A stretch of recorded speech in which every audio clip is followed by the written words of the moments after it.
Camp Ashford sat on the ragged edge of Nevada's Black Mesa, where the desert wind could strip paint off steel and the sun seemed to burn straight through bone. It was a base known for producing sharpshooters, not the kind who trained for medals, but the kind who could hit a moving target in a sandstorm from half a mile away. That summer, the base was running its annual Iron Sights Challenge, a brutal 2-week gauntlet designed to break all but the most disciplined marksmen. The firing range was a cacophony of rifle reports, shouted commands, and the metallic tang of brass littering the ground. At the far end, away from the line, a young woman in dusty cargo pants and a faded green t-shirt knelt over an open crate of ammunition. Her name was Marina Holt, 28, volunteer range support. She was the one who kept targets patched, weapons racks orderly, and the benches swept, the kind of work nobody noticed unless it wasn't done. Every morning, without fail, she was the first to arrive. 5 a.m., before the sun crested the ridges, she'd be there, sorting ammunition by lot number, checking for damaged rounds, running a dry rag over the bolts of practice rifles. Nobody had ever seen her fire a single shot. Most of the soldiers assumed she didn't know how. That afternoon, Staff Sergeant Kellen walked past and caught her peering through the glass of a long-range spotting scope. "You lost logistics?" he said, half smiling. She lowered the scope immediately. "Just cleaning the lens, Sergeant." Kellen chuckled. "Leave the glass work to the shooters." But over the weeks, Lieutenant Aaron Pike noticed small things. How Marina would squint at the horizon when the heat shimmered, tilting her head as if reading the mirage. How she'd sometimes pause while stacking ammo crates, jot something in a battered notebook, then glance toward the firing line. Once, he caught her turning the elevation knob of a rifle that wasn't even loaded, making micro-adjustments so tiny they looked like nervous ticks. Nobody asked why. And Marina didn't offer. By the 5th day of the Iron Sights Challenge, tempers were wearing thin. Targets were being missed at distances most recruits should have owned by now, and every failed shot drew a quiet frown from the instructors. Marina stayed in the background, sorting spent brass into buckets, but her eyes were never far from the firing line. Through her cheap binoculars, civilian grade, scratched at the edges, she could see what the shooters themselves missed: shoulders collapsing just before the trigger break, cheek welds inconsistent, rifles not properly leveled. She wasn't guessing. She was measuring. In her notebook, she marked wind drift, mirage angles, bullet drop and minutes of angle for each rifle she saw in use. She knew which shooters were under-rotating their turrets, which ones had scopes mounted canted just enough to shift point of impact an inch at 300 yards. During a break, she heard one of the younger soldiers, Private James, Tex, Hanley, muttering to another. "Why is she always staring at us like that? She thinks she's judging?" The other laughed. "Please. She's a crate counter. She wouldn't know a half MOE from a lunch break." Marina kept writing, her face unreadable. Lieutenant Pike passed by, curiosity winning over his better judgment. "What are you scribbling, Holt?" She hesitated, then turned the notebook toward him. It wasn't idle doodling. It was a full wind chart for the day, annotated with ranges, wind vectors, and even corrections for the minor thermal currents rising off the sand berms. Pike frowned. You measured all this by eye?" "Yes, sir. Been watching for months. The wind here shifts like clockwork after 1400 hours. Mirage pattern tells you when the thermals are pushing left or right. See?" She flipped back several pages. Months of weather, notes on humidity, sun angle, and barrel harmonics. Pike didn't know whether to be impressed or unsettled. 2 days later, the quiet rhythm of the range was broken by the rumble of black SUVs pulling onto the dusty lot. Out stepped a cluster of officers in pressed uniforms and a few suited civilians, the kind of visitors whose presence meant the day's training was now a performance.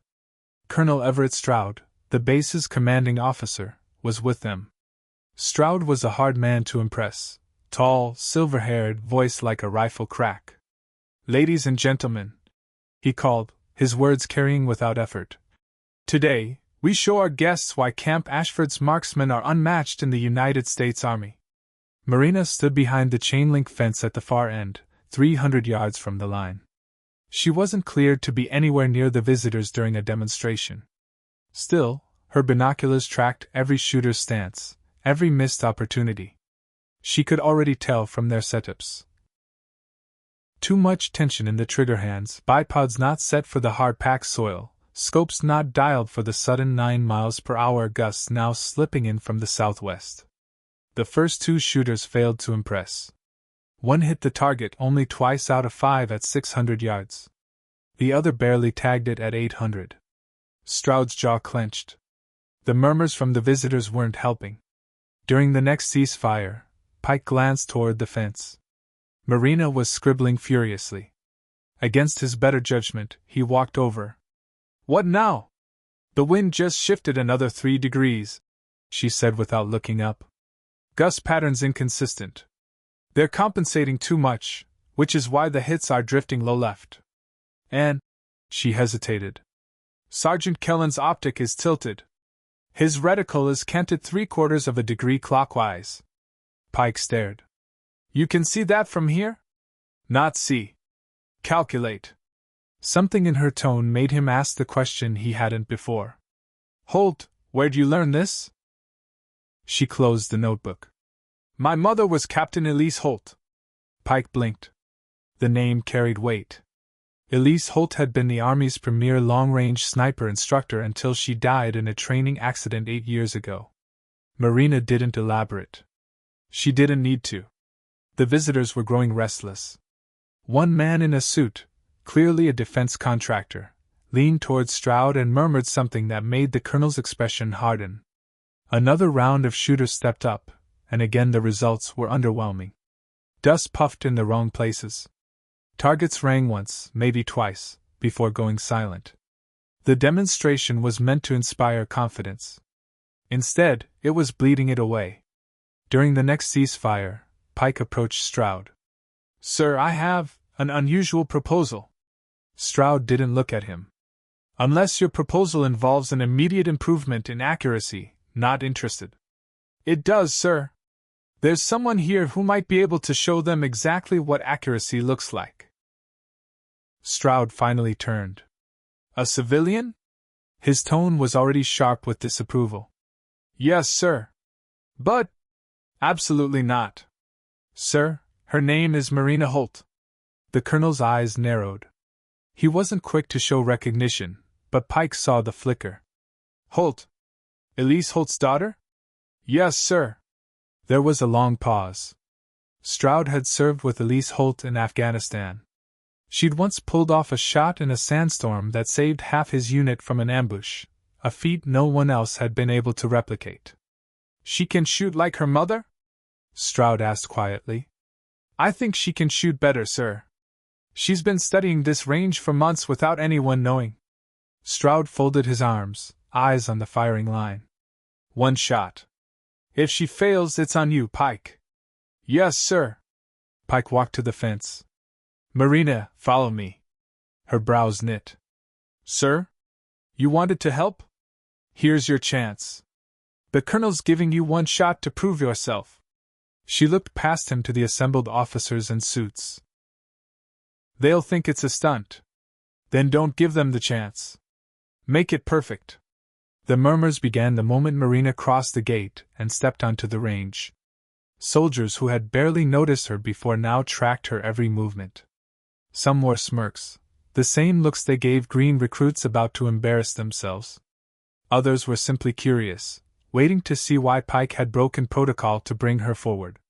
Colonel Stroud addressed her with the formality of a field briefing. "Miss Holt, Lieutenant Pike seems to believe you can provide a corrective example. You understand the gravity of this?" "Yes, sir," she replied without hesitation. "And you believe you can succeed where trained personnel have been falling short all morning?" "I believe I understand the range conditions better than anyone here, sir." Stroud studied her face for several seconds, then gestured to the armory table. "Pike, give her a rifle." Pike selected a precision-built M2010 enhanced sniper rifle, reliable, accurate, and already zeroed for 800 yards. Marina inspected it with the quiet reverence of someone who knew every piece of its anatomy. She popped the bolt, checked the chamber, ran her finger lightly along the crown of the barrel, and examined the scope with quick, precise adjustments. "What ammunition?" she asked without looking up. "Federal gold medal match. 190 grain," Pike said. She shook her head. "Too heavy for today's air density. Do you have 168 grain?" One of the range techs retrieved the requested rounds, looking vaguely offended. Marina chose a single cartridge, held it to the light, and then slid it into the chamber with a firm, deliberate push. Stroud stepped closer. "We'll give you a target at 1,000 yards. Marina shook her head. "Not a paper target, sir. Something smaller." From her cargo pocket, she produced a brass challenge coin, edges worn smooth from years of being carried. "This belonged to my mother.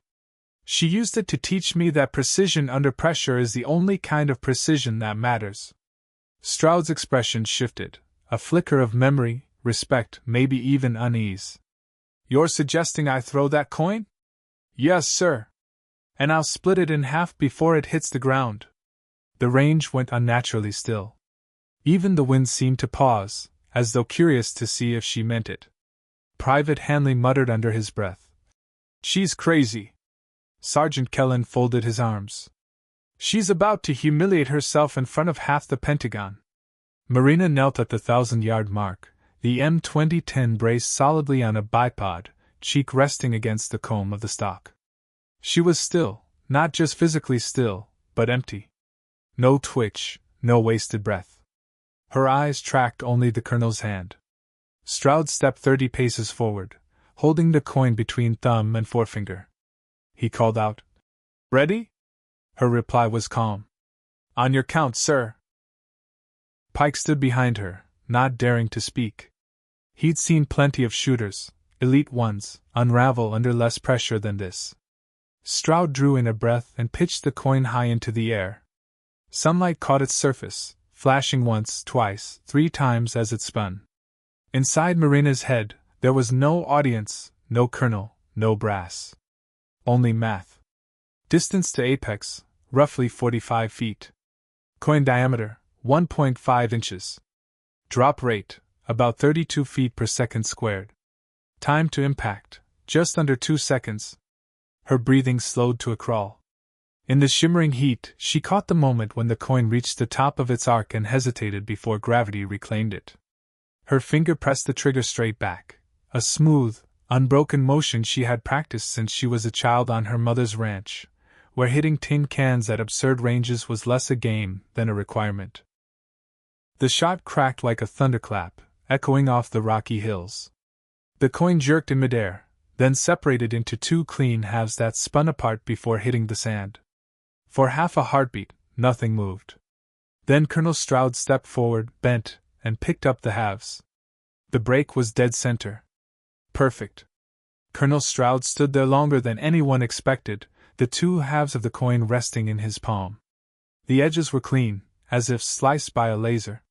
No rough tearing. No lucky graze. Just a perfect split. He turned toward the line. "Ladies and gentlemen, that is what precision looks like." The first to clap was Pike, one sharp, deliberate beat. Then another joined in, and another, until the range was filled with applause that rolled like distant thunder. Even the suits in their immaculate ties were on their feet. Marina said nothing. She ejected the spent casing, caught it in her palm, and laid the rifle back on the table with a care that suggested respect more than pride. Stroud approached her. Up close, his voice was lower, carrying something different from his usual command tone. "Your mother would have been proud," he said. "And so am I." He pinned his own unit insignia to her shirt, a gesture so rare that a few nearby soldiers looked at each other in disbelief. "You don't represent this unit," he continued. "From this moment forward, this unit represents you." Marina swallowed but didn't speak. The applause was still rolling around her, but she seemed untouched by it, her eyes distant. Later, while the crowd gathered around the colonel, Pike found her slipping away toward the maintenance shed. You could have stayed for the praise, he said. I didn't take the shot for praise, she replied, a faint smile tugging at one corner of her mouth. Besides, I have something I need to leave behind. When Pike arrived at his office the next morning, a small package was waiting on his desk. Inside was the spent brass from the shot, polished to a mirror sheen.